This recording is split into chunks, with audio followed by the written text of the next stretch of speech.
Now, hi, welcome to the stream.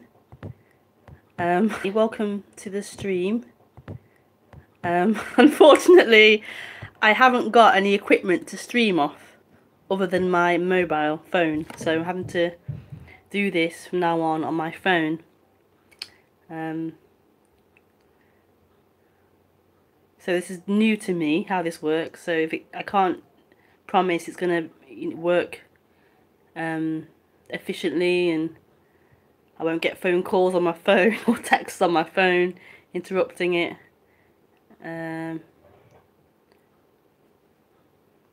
If I mute the volume, would it? Oh yeah, I don't know. So I haven't found or thought of another option. So I have to continue to use. Can you hear me? Hope you can hear me okay. I have to continue to use my phone to do these streams until another way is presented.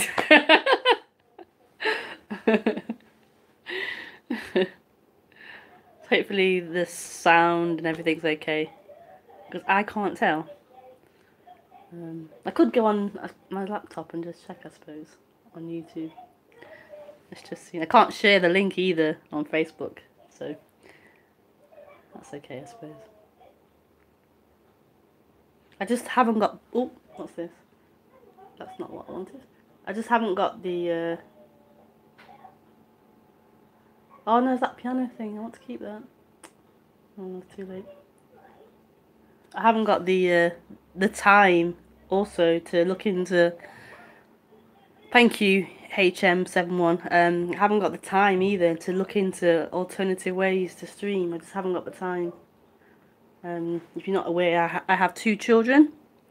I have 2 young children that I home educate, so I don't have time to do pretty much anything else other than do that and do house stuff and car stuff and shopping and that sort of stuff.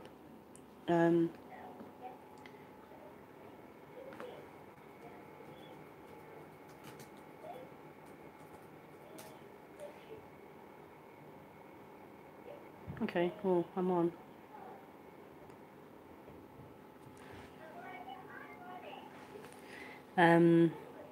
So yes, I'm on my phone. Welcome to the stream.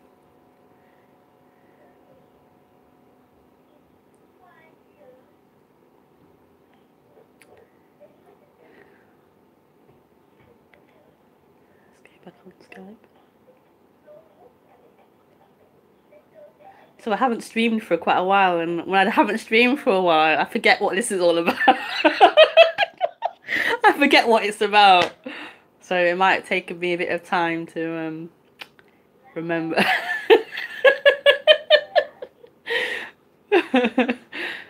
Remember how to do this, what this is all about.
So I'll just do an introduction, and then you can message or call me on Skype, and my Skype is Rebekah Maroon.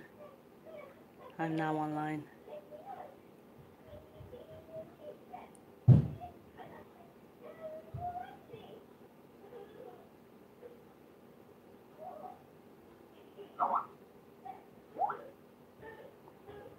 Oh, you can't hear me?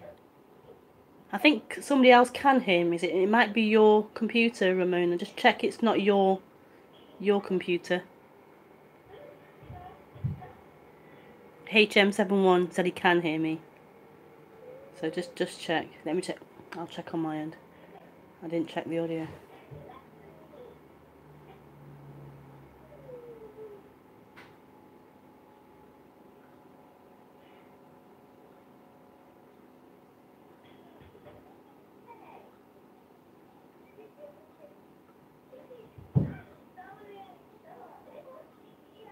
Yeah, I can hear. Yeah.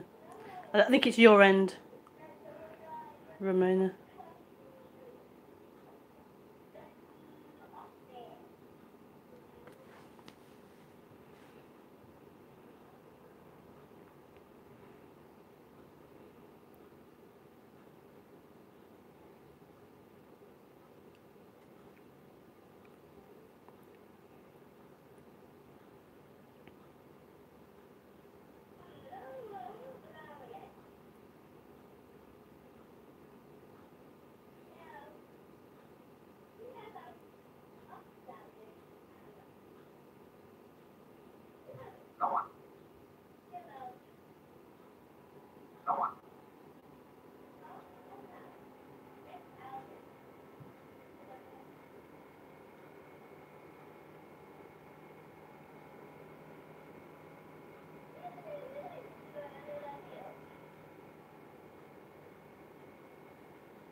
So, what is being spoken of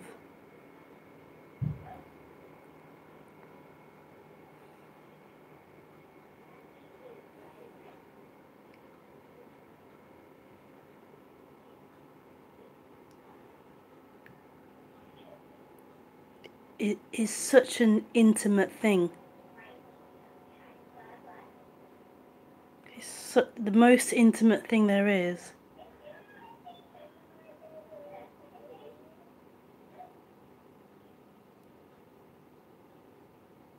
It's all there is.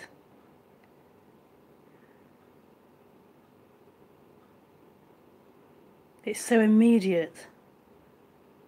That lover that you've been looking for is all there is. That's what this is. The lover.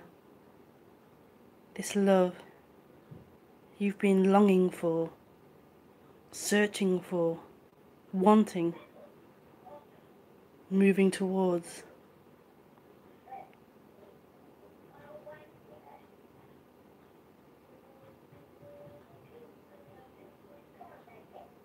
You could say it's holding everything. It is everything. You could say it's holding that dream of not it, holding that dream of someone looking for it.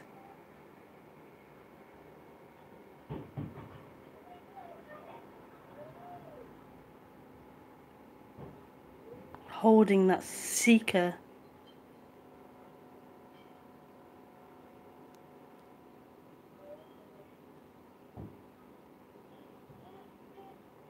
And what I speak of, the words that I'm using, are not truth. They are just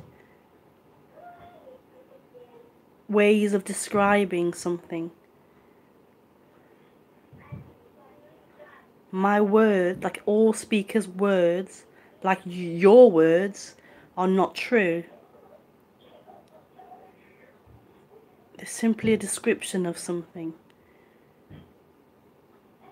So to hold on to the meaning of the word as being true, as being it, is a misunderstanding. And that is not what is being pointed or spoken about.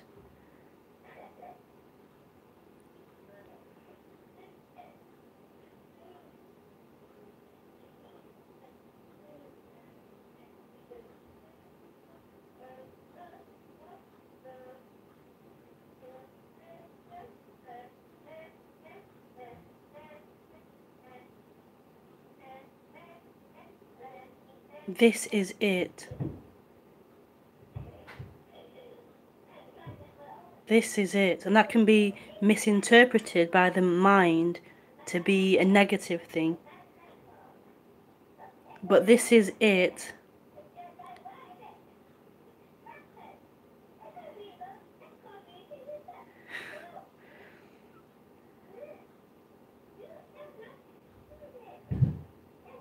If it's heard,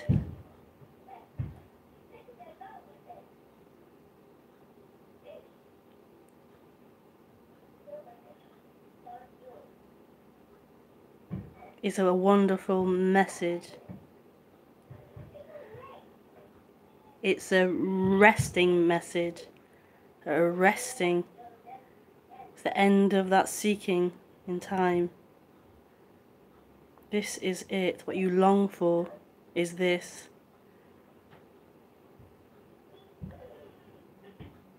And the mind still might flicker. We're trying to find it. But beneath that there can be a resting, a resonance. A resting beyond the mind. The habitual, the habit of the mind to look, to know, to seek, to have, to define, to own. And this is what I speak to, that which is beyond the mind. It isn't being spoken to this mental person, this mental idea you may have of who you are. It's beyond that. There's a resonance beyond that. And then what can happen is the mind can, as this is opened up and seen, energetically, the mind can relax. The mind gets affected by that. The mind isn't primary.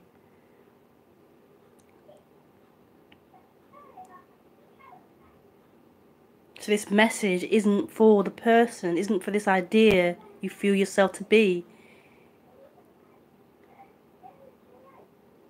When the person's there, the person just knows about me, the person. And it's trying to find something for it. Trying to find its rest for it. But this is speaking beyond that dream. Beyond that movement, beyond that human dynamic, beyond the character.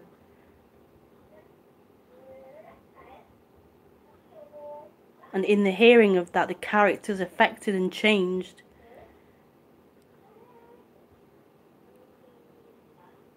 But the freedom isn't for the character. The freedom isn't for that timeline.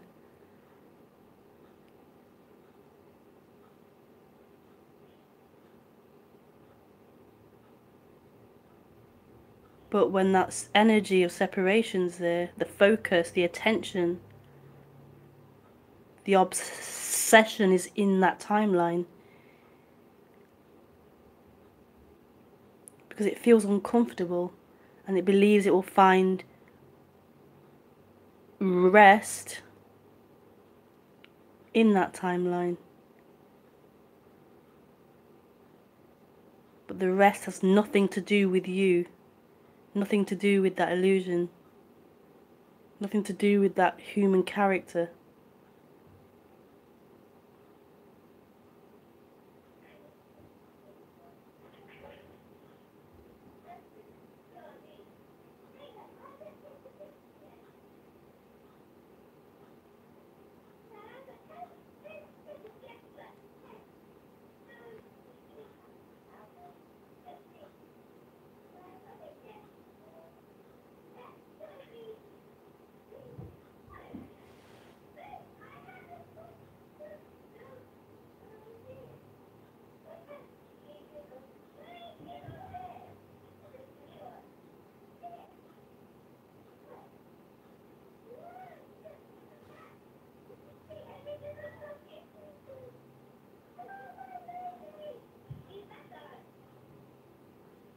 So this isn't suggesting that the character, the human, shouldn't try to improve its situation, shouldn't try to help improve its experience as a human. It has nothing to do with that. As a natural thing would be for the human to try to improve its situation, improve its circumstances.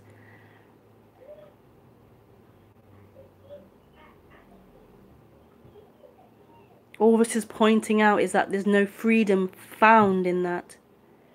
Of course you're going to want to eat food and have a nice house and enjoy relationships, and this isn't about trying to not to be a Buddha as a human. It's not about trying to be this stillness as a human.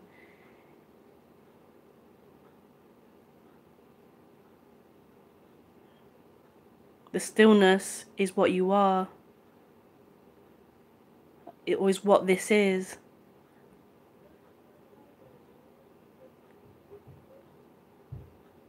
This freedom is what this is. And in that appears a human. In that appears a character, a personality.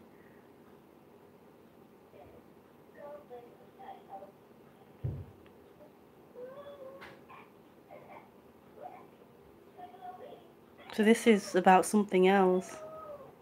Something else. We're so used to it being about us, about being about the character.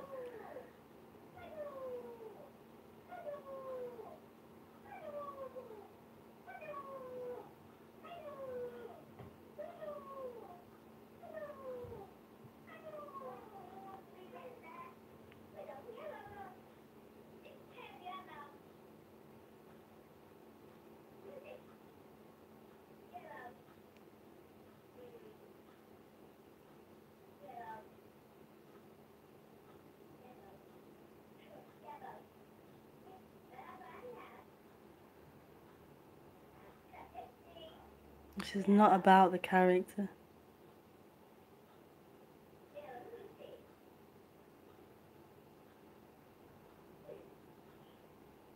There's no freedom found in the character.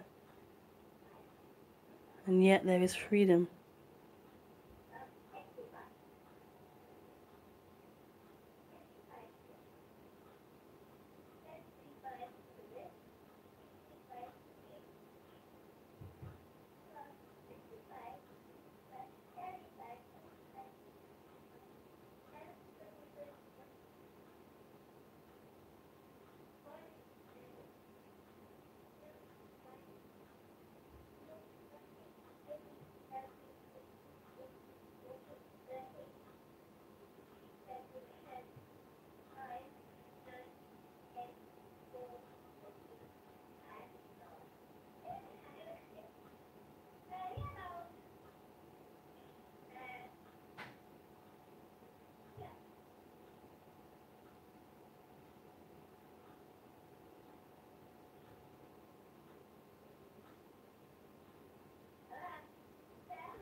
So I have nothing to offer you. There is nothing on offer.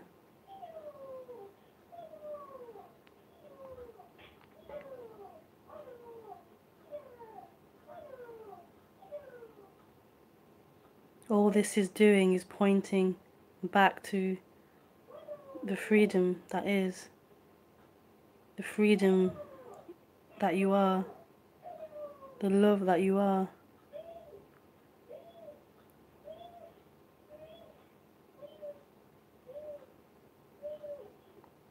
I can't offer it to you because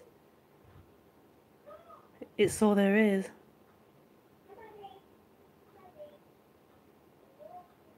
It's all there is. This is what this is.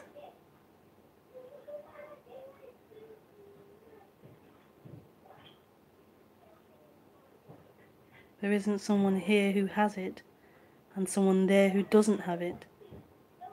This is all there is.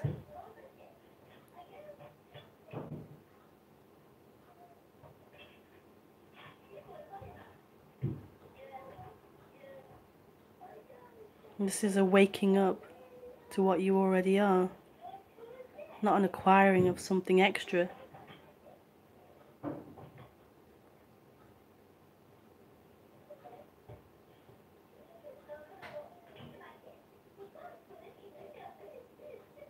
It's what you already are.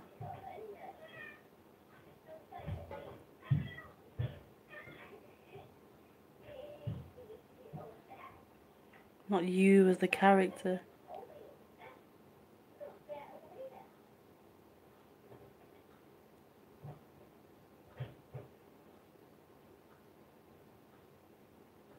So if I don't mean you as the character, then who am I talking about? What am I talking about?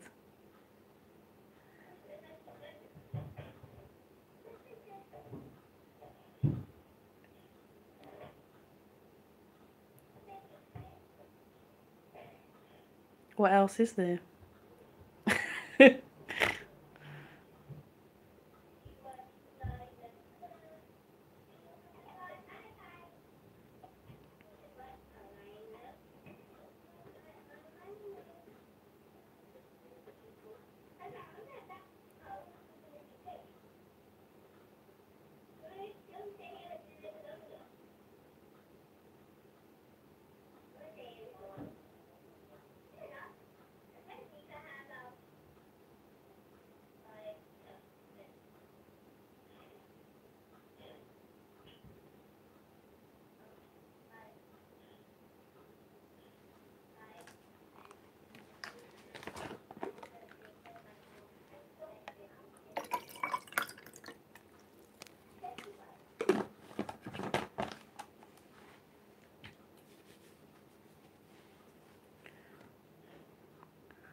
So, you can ask questions now.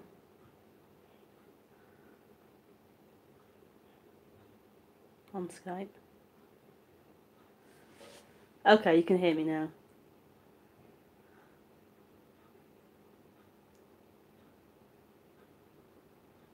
Oops.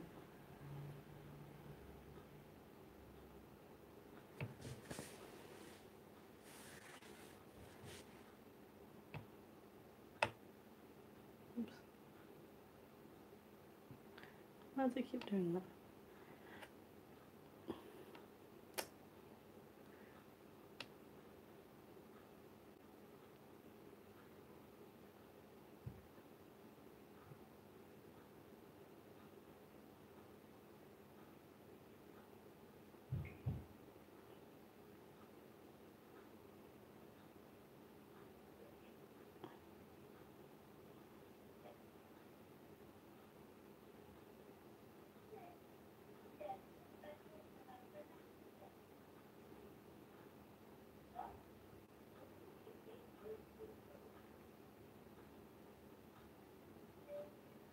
I can't get off Skype. I don't know why. I've got a new. Hi, Monica. Hi, Rebecca. I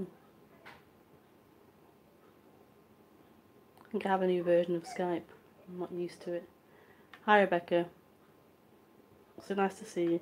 I love the fact that you're talking about non-duality and I can hear the sound of your children playing at the same time. A beautiful combination. Yeah. Yeah. Yeah.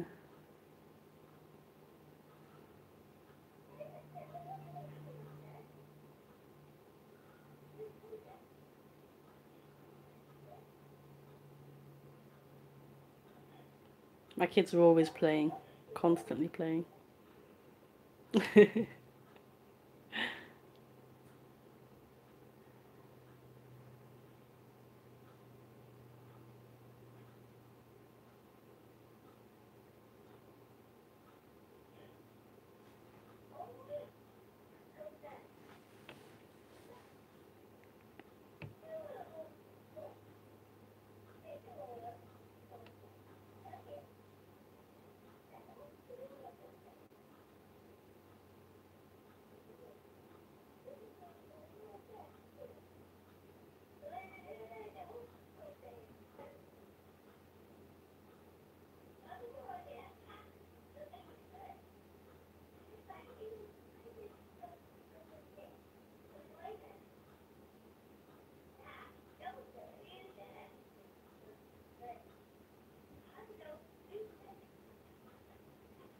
Just thinking about how hard I found it being mum.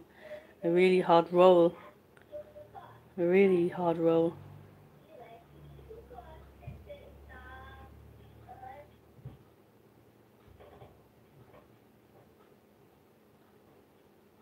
But also a really beautiful role as well. A real growth that comes from that role. But what a challenge.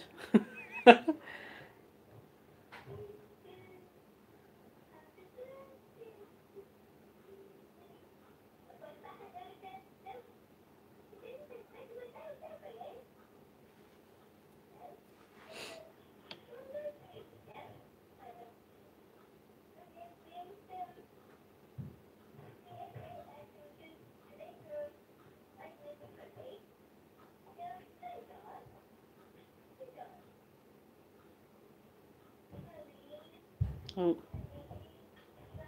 mummy. Okay, I'll be back.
So I don't really know what to tell you. I don't really know what to tell you.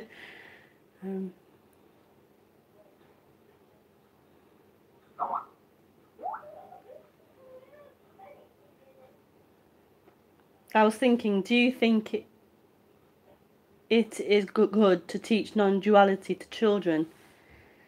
I mean, I don't know if they could understand the concept. Maybe better than we think. I was wondering about this.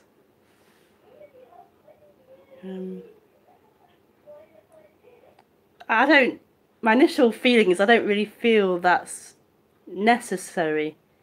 It's more the opposite. Like, children don't have that illusion, dream playing of that they are somebody.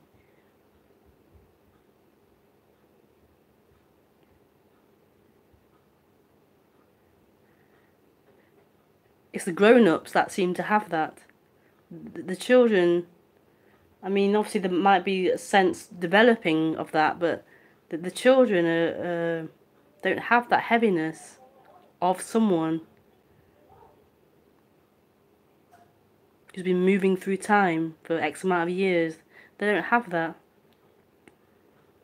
The identity is forming, the claiming of the humans forming, but it's not so heavy yet. It's kind of playful. It's not a serious, heavy thing.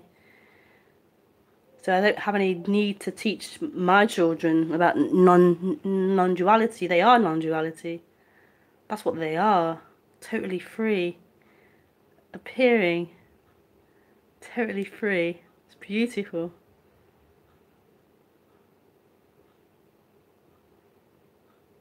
And then it seems to be the job of mother is to teach them the rules, the ropes of being human. What we do, what we expect, how things play out here. Just teaching them the practical things.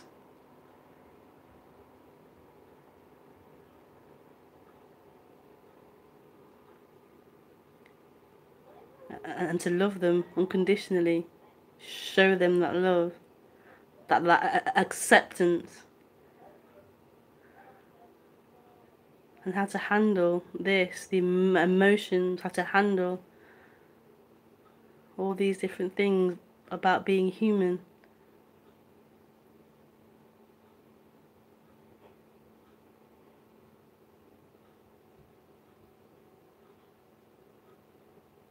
So my kids are quite young, they're 5 and 6, so I don't really feel there's any need to mention that non-duality, really. Maybe as they get older, it will slip in. But it's more of a natural thing. It's not like I'm going to do a talk to them. It's more just the way I see things, the way I do things. It will just be like passed on like that, as opposed to directly talking about it.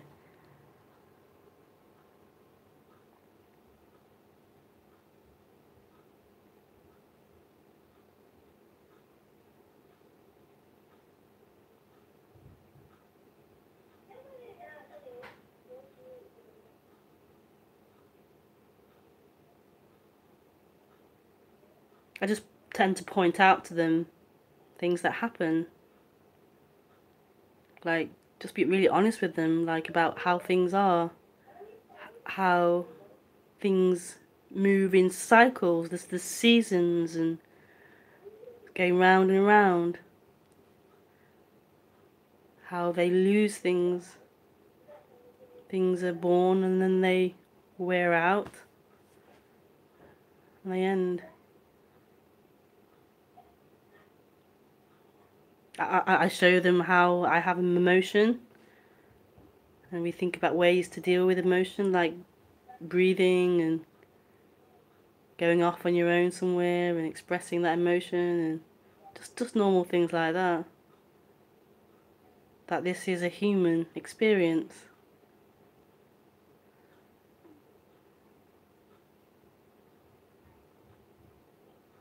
I'm not in any way a perfect mother. I'm really, I'm really bad actually. So in some ways I'm really bad. I believe I have autism, and so I do struggle a lot with children. A lot of noise, a lot of people on me. I find it quite overwhelming. So I do tend to have outbursts of frustration at it. So I'm in no way claiming to be a perfect mother at all. At all. I find it really difficult, actually. Really difficult. What a job.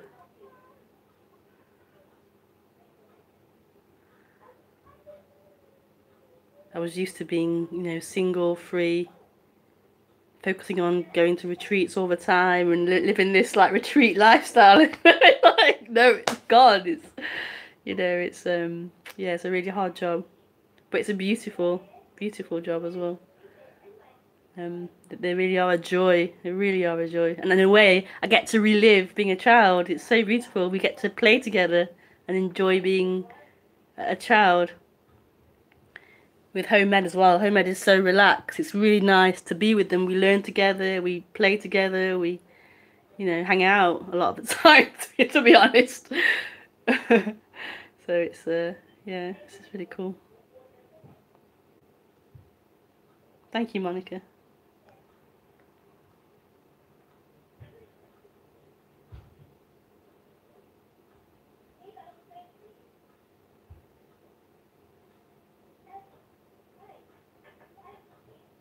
And you just get to learn so much as well, having kids. You learn so much from them. It's amazing.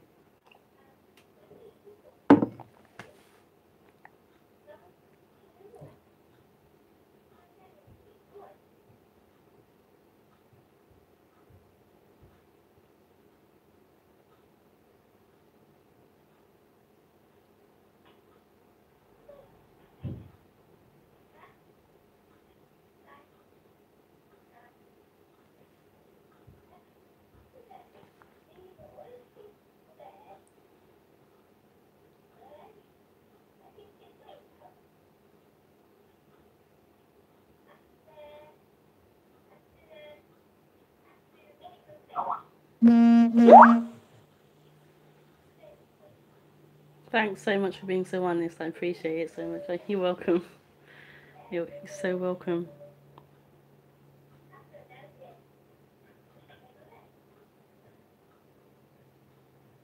I love how this forces you to be honest as well. How you can't be other than what you are. You can't be. I never had any idea this was about being what I was. I thought it was an escape from what I was. Non-duality was an escape from what I was. And in a way it is. In some way it is. It is. You're freed up from that character. You're freed up from that human. That isn't who you are. It's total freedom. And yet what is left is that body. That character is left. So there's no escape from it. There's no escape from that human that you've been running away from. Because there's no one left to run away and avoid and hide from that character. It's full-on character, full-on human. And so you can never portray yourself as being an enlightened human, because as a human you're not. As a human you have flaws and negative traits or bad traits or whatever you want to label it as, but you're not. You can't be enlightened, an enlightened character. So it is really honest and humbling, because you can only be human, but what you are is beyond human. It isn't human, and yet there's just human.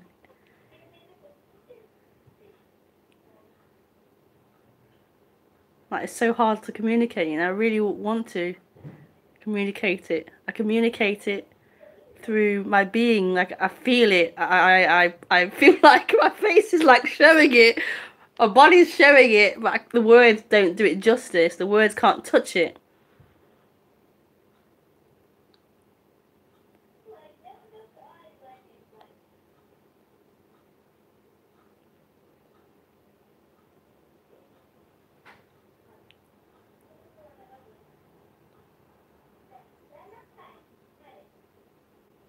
So you can't be better than your brother or better than your sister. You can't be. You can't be. You're just human.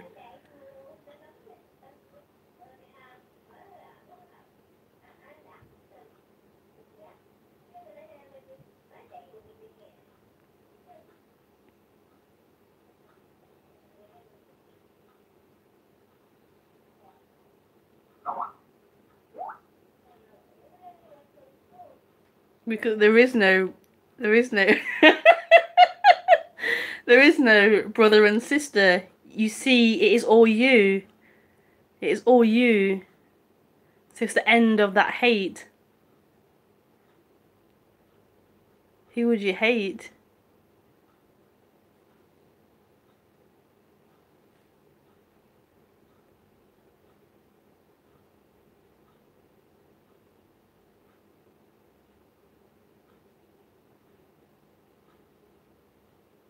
And in that, the human still plays what it plays, but it is just that, a play. No longer a truth and a reality. Just a play.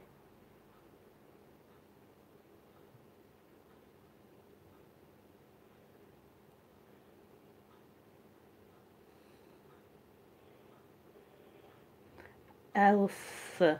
Elsa. Hi, Elsa. Your face does show it, indeed. Yeah. I don't know if it does. Like...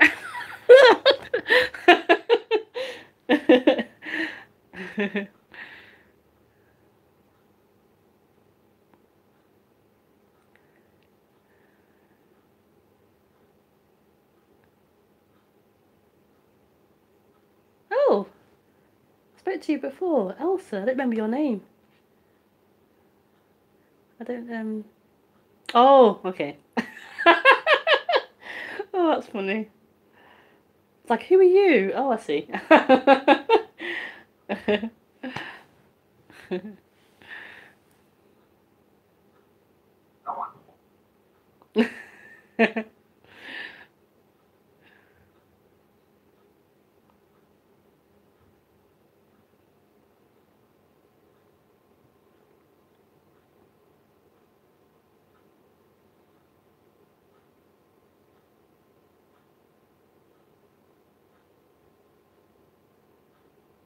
It's weird doing it on my phone because the camera is actually up here, but it's weird.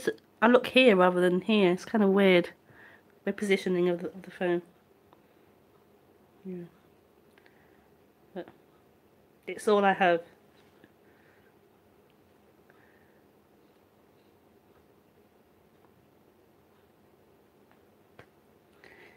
Okay, so Thursdays are going to be, as I said before, ad hoc. I can't always do a Thursday. I mean,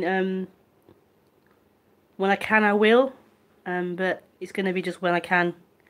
I'm really tired on Thursdays, and one last push until the weekend tomorrow.